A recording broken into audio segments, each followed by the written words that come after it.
যোগী GK Narendra Modi জি বসালেন, উত্তর প্রদেশ ঠান্ডা হয়ে গেছে।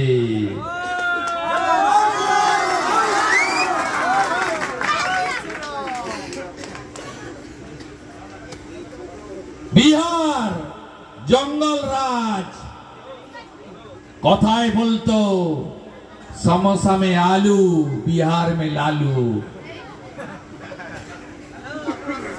সেই লালু রাজ খতম হয়ে গেছে, এবারে তো সুপড়া সাপ। এমনকি শাহাবুদ্দিনের বেটা তাকেও মঙ্গল পাণ্ডে, এরা শাহাবুদ্দিনের থেকেও বড় গুন্ডা।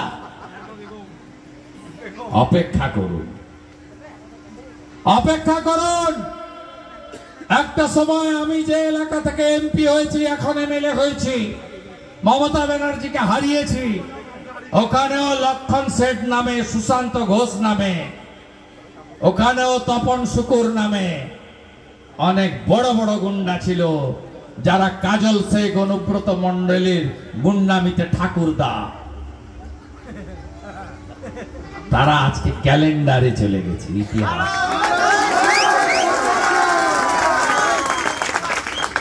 একটু সাহস নিয়ে সংগঠিত হন,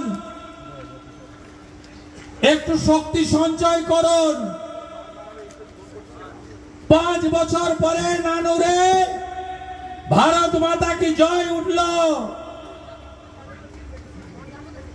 জয় বাংলা আমাদের স্লোগান নয়, বাংলাদেশীদের স্লোগান।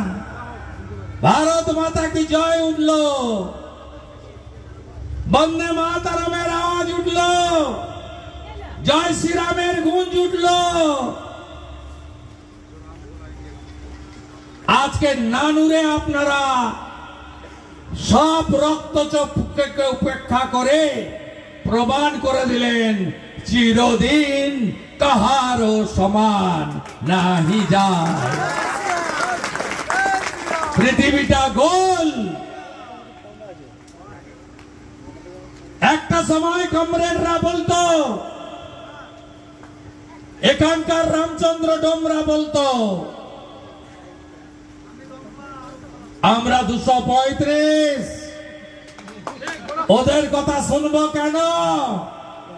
আর তোমরা এখন বলছো আমরা সব মারবো, ধরবো, জেলে পুরবো। 34 বছরের রাজত্ব যারা ধরে রাখতে পারেনি, তোমরাও 15 বছরের রাজত্ব ধরে রাখতে পারবে না। কাজ এক, বুথে বুথে 10টা করে সাহসী লোক চাই, যুবক চাই, দিদি চাই, বোন চাই। বুথকে শক্তিশালী করতে হবে। মেরা বুথ সবসে মজবুত। কাজ 2, এসআইআর দেখে নিতে হবে। 4 রকমের লোকের নাম থাকবে না। 1, মৃত। 2, একাধিক জায়গায় নাম, ডবল ট্রিপল এন্ট্রি। 3, অস্তিত্বহীন। এপিক কার্ডটা নয় কাজলের বাড়িতে, নয় অনুব্রতর অফিসে আছে। 4, বাংলাদেশ থেকে ধর্ম বাঁচানোর জন্য যে হিন্দুরা এসেছেন তারা শরণার্থী। তারা 2002 এর পরে যারা এসেছেন সিএ তে আপিল করবেন, 2002 এর আগে যারা এসেছেন অটোমেটিক নাম থাকবে। তারা শরণার্থী। ভারতীয় মুসলিমদের কোনো চিন্তা নেই, তারা আমাদের ভোট বেশি সংখ্যায় না